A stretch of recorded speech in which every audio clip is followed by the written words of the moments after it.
भाइयों, अब ये आपके लिए बड़ा ही शानदार मौका है, इसको आप प्लीज़ गवा मत देना। ठीक है, हम आपके लिए लेके आए हैं नेदरलैंड्स के अंदर 100 मील के अंदर जो है काम। ठीक है, और अगर आपको ये वैकेंसी अगर आपको लगता है कि आपके लिए है तो इसमें आपने पूरा पहले वीडियो देखना है और समझना है वीज़ा कितने टाइम का मिलेगा और कौन अप्लाई कर सकता है, कौन सी नेशनैलिटी अप्लाई कर सकती है। वीडियो पूरी लाजमी ध्यान से देखनी है आपने, सारी चीज़ें आपको बताऊंगा, इसमें खर्चा कितना आएगा, जो भी है सब कुछ इसमें आपको मैं क्लियर कर दूंगा। ठीक है, इसलिए पूरी वीडियो प्लीज़ देखिएगा।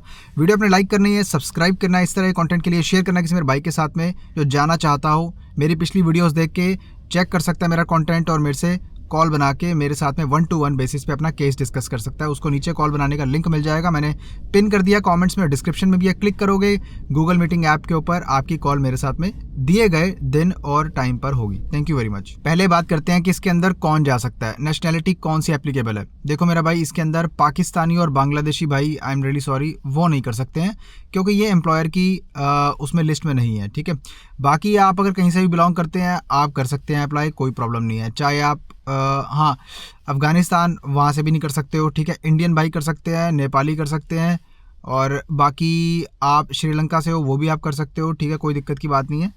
ठीक है, बाकी आपको मैं बताता हूँ इसके अंदर सैलरी कितनी मिलेगी आपको। भाई सैलरी आपको इसके अंदर मिलेगी 2000 यूरोज़। ठीक है, और मैं बताता हूँ ये किस तरह का काम है। देखो भाई, ये नेदरलैंड्स के अंदर ना सीजनल वैकेंसीज होती हैं। ठीक है, इसमें आपको कोई 2 साल का 3 साल का वीज़ा नहीं मिलेगा। इसमें आपको जो वीज़ा मिलेगा ना वो 90 दिन का या 180 दिन का मैक्सिमम मिलेगा। ठीक है, ये सीजनल टाइप ऑफ वर्क होता है। उसका मतलब ये होता है कि इसके अंदर आपका जो वीज़ा लगेगा ना उसके ऊपर आपकी टीआरसी नहीं बनेगी। वीज़ा आपका शेंगन वीज़ा होगा लेकिन आपको टीआरसी नहीं मिलेगी उसके ऊपर। ठीक है, आपको 6 महीने का आपका वर्क कॉन्ट्रैक्ट होता है इनिशियली। ठीक है, अब ये मेरे को नहीं मालूम, ये आगे जाके एम्प्लॉयर और आपकी बात है, वो एम्प्लॉयर आपको एक्सटेंड करेगा या नहीं करेगा, I am not sure about that. ठीक है, वो आपको देखना है अपने एम्प्लॉयर के साथ में किस तरह का आपका बर्ताव रहता है या किस तरह आप काम करते हो, वो आपको देखना है। मैं आपको एक चीज़ यहाँ पे बहुत ज़रूरी बता देना चाहता हूँ। ठीक है, कि इसके अंदर जो जॉब के अंदर है ना, आपको 100 मील के अंदर जो जॉब है, ठीक है, मतलब जैसे लकड़ी का कारखाना है, ठीक है, उसके अंदर में लेबरर्स और फोरमैन की ज़रूरत है।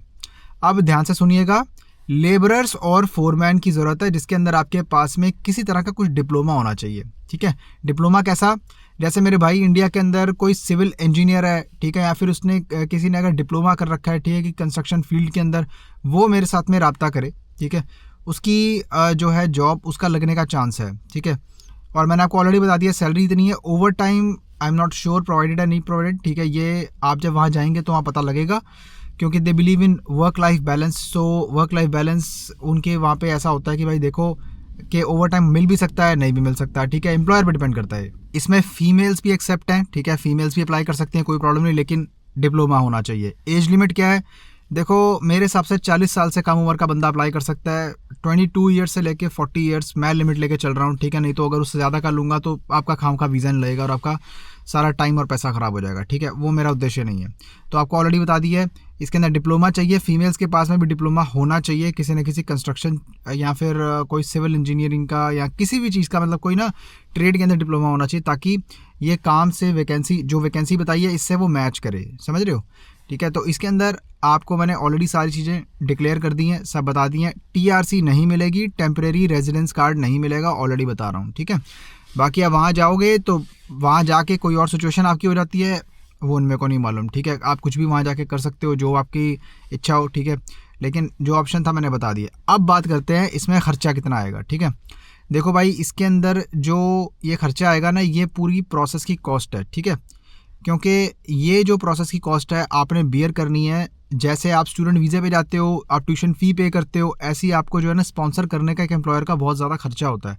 जो खर्चा होता है वो लॉयर हमसे लेता है। ठीक है, तो वो खर्चे आपको मैं बताने जा रहा हूँ। आपको ये पूरा का पूरा जो सिस्टम पड़ेगा ये कम से कम 6500 यूरो के आसपास पड़ेगा। ठीक है, अप्रॉक्सीमेट वैल्यू उनमें से कुछ हो सकता है, लेकिन ये आपको इतना पड़ेगा। ठीक है, अब जो मेरा भाई इंटरेस्टेड हो नेदरलैंड्स जाने के लिए, भाई देख लो, आपके लिए बहुत ही शानदार, बहुत ही बढ़िया ये वैकेंसी लेके आया हूँ मैं, बड़ा बहुत ही ज़्यादा मैं सर्च करके। काम एकदम 100% ऑथेंटिक है, जेन्युइन होगा, कोई दिक्कत की बात नहीं है। डॉक्यूमेंट्स आपको, हम आपके डॉक्यूमेंट्स की रिस्पॉन्सिबिलिटी ले सकते हैं। ठीक है, बाकी आपका लक है कि आपको वीज़ा मिलेगा या नहीं मिलेगा। ठीक है, डॉक्यूमेंट्स, जॉब, सब कुछ वो हमारी रिस्पॉन्सिबिलिटी है, हम आपका वो सब कुछ करवा के देंगे। ठीक है, आपको फाइलिंग करवा के देंगे, आपको पूरा गाइड करेंगे आपको किस तरह से आपने अप्लाई करना है, पीसीसी रिक्वायर्ड होगी सिर्फ और सिर्फ वीज़ा एप्लीकेशन के टाइम पे, जब आप वीएफएस में जाते हैं उससे पहले। वो सब मैं आपको बताऊंगा, ठीक है। इंटरव्यूज़ में शायद नहीं होगा, इसमें नॉर्मल सबमिशन होती है, ठीक है आपकी, वो आपको बताया जाएगा। आपने मतलब जो है ना चेकलिस्ट कौन से डॉक्यूमेंट्स आपने लगाने हैं, आपकी फोटोग्राफ कौन सी लगेगी, सब कुछ वो बाद की बातें हैं, वो आपको बाद में बता दिया जाएगा, ठीक है। अब इसके अंदर मेरे भाई पूछेंगे आगे क्या होगा यारी भाई, फ्यूचर क्या होगा, है ना, रिन्यू होगा नहीं होगा। अगेन मैं आपको बता देता हूँ भाई, मेरे को नहीं मालूम, ठीक है। ये आपके और एम्प्लॉयर के बीच की बात है। एम्प्लॉयर चाहेगा तो कुछ भी हो सकता है। कुछ भी का मतलब ये है कि हो सकता है कि वो आपका सीजनल वर्क एक्सटेंड कर दे, ये भी हो सकता है, ठीक है। मेरे को नहीं मालूम, आई थिंक ये होता नहीं है एक्सटेंड, ठीक है। पर आप वहाँ जाओगे तो पता लगेगा, क्योंकि देखो मैं नेदरलैंड्स में रही रहता हूँ, ठीक है। तो इसलिए मैं आपको एम्प्लॉयर और आपके बीच में जो बात है वो मैं आपको अभी से प्रिडिक्ट करके नहीं बता सकता, ठीक है। कल को आप बोलेंगे अरे भाई आपने वीडियो में ये बोला था, तो वो बात गलत हो जाएगी। तो आप वहाँ जाएंगे, मेरा काम है आपको कंसल्टिंग और डॉक्यूमेंटेशन प्रोवाइड करना, ताकि आपका एक सक्सेसफुल वीज़ा एप्लीकेशन हो जाए एम्बेसी के अंदर, ठीक है।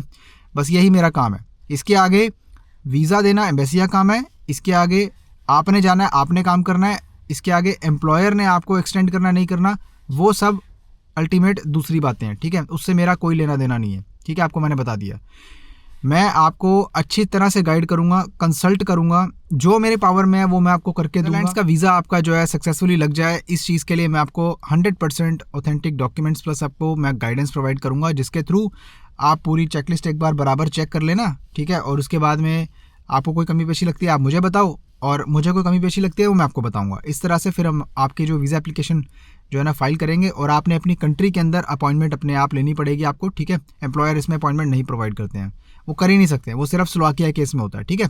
तो आपने वीएफएस में अपॉइंटमेंट लेनी है, लेकर आपने उसके बाद में वीएफएस में जाके सबमिशन कर देना, दैट्स इट।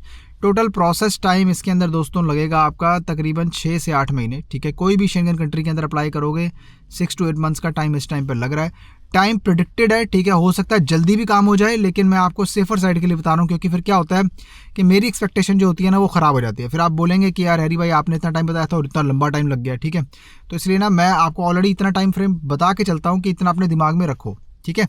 बाकी अपने वीडियो को लाइक करना है, सब्सक्राइब करना है, इस तरह कंटेंट के लिए शेयर करना है किसी मेरे भाई के साथ में। इंस्टाग्राम पे अभी जाके मुझे फॉलो कर लो, ताकि वहाँ पर भी आपको अपडेट्स पता लगता रहे। जो भी मैं यूट्यूब वीडियो नहीं डालता हूँ तो इंस्टाग्राम के ऊपर कोशिश करता हूँ कि रील फटाफट से बना के डाल दूँ, ठीक है। क्योंकि टाइम की बहुत कमी होती है, ठीक है, बहुत काम है मेरे पास में, ठीक है। बाकी अपना बहुत सारा ख्याल रखिए, आपसे मिलता हूँ किसी और शानदार वीडियो के अंदर, तब तक के लिए बाय बाय।